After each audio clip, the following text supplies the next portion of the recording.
tarde, bem com você de volta e hoje a gente está falando sobre o câncer de pulmão.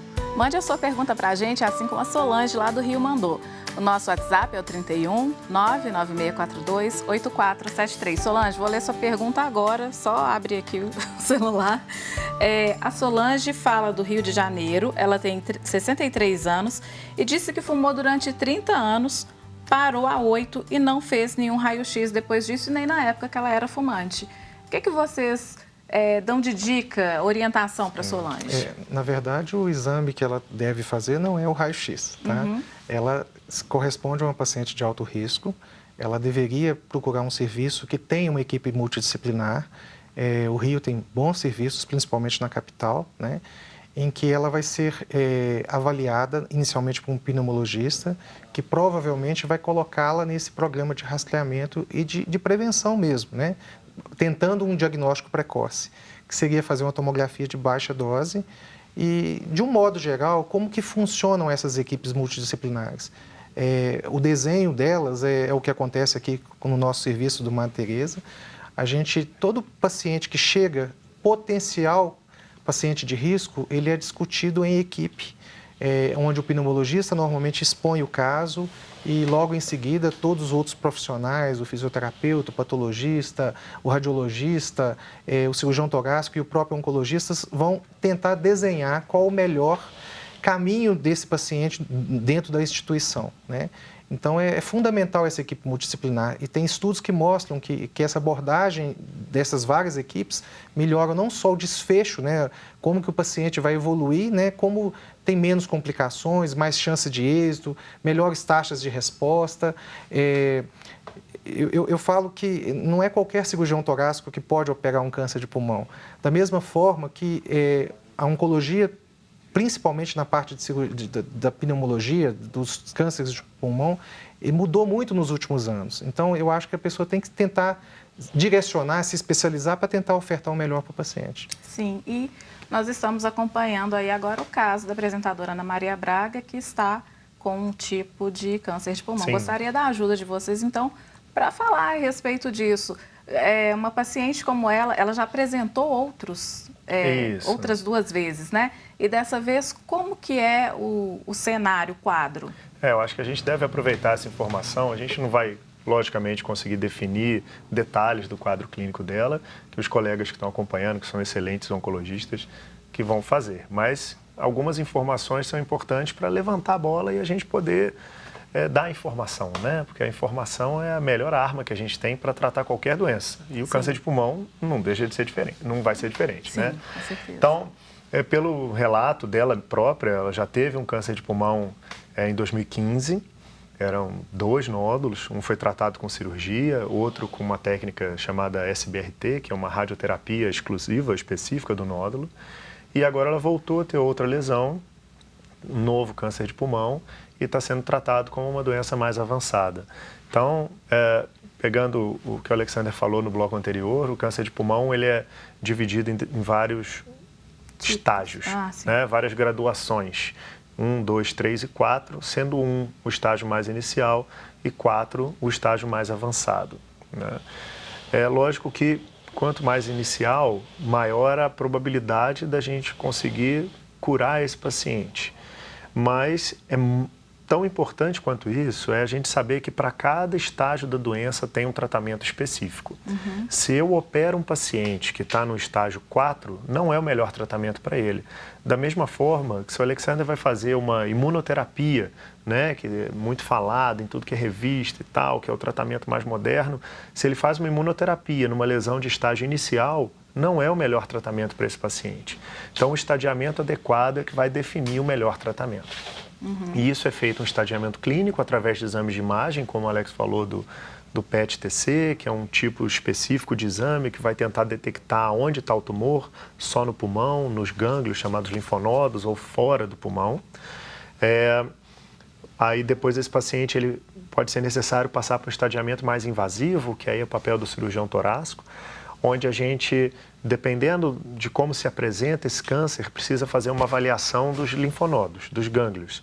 E isso pode ser por um procedimento cirúrgico, que é a mediastinoscopia, é uma cirurgia que um tempo de duração não tão longo, que o paciente normalmente tem alta no dia seguinte, mas a gente vai fazer a biópsia específica desses gânglios que estão entre um pulmão e outro, que vai dar um nível do estadiamento, que é o chamado linfonodal.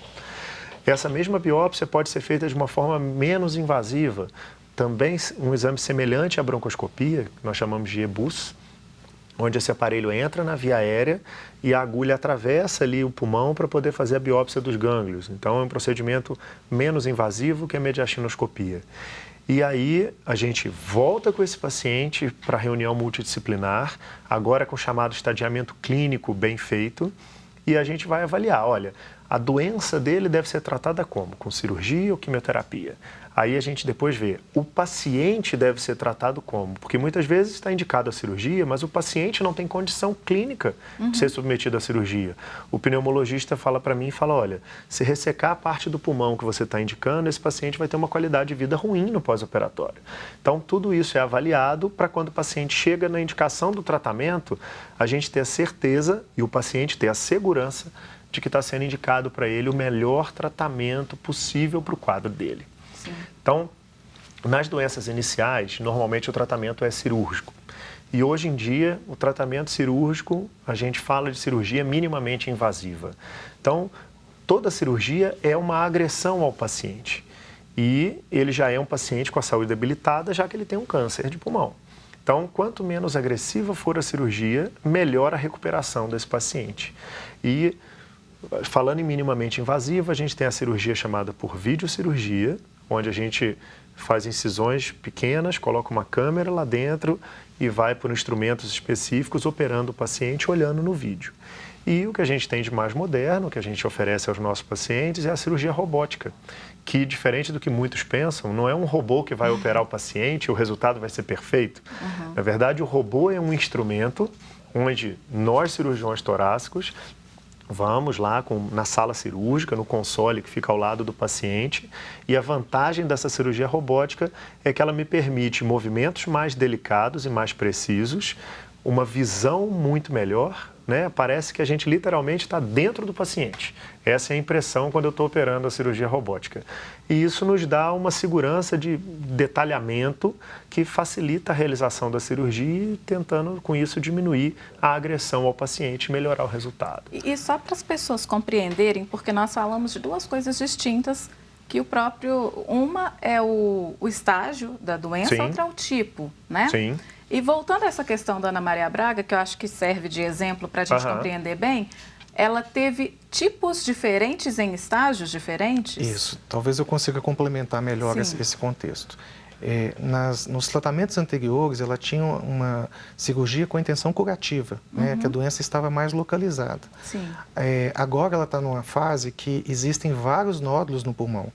Então, não é possível fazer a cirurgia, né? Então, mesmo com este acompanhamento, que imagino Sim, que ela teve, com certeza. Exatamente, dessa vez não é possível porque quando a gente pensa em tumor, às vezes algumas pessoas pensam em um tumor Sim. localizado. Não é o caso. Não é o caso. Quando você tem esses múltiplos nódulos, o pensamento nosso, né, que vai tratar do câncer, é assim...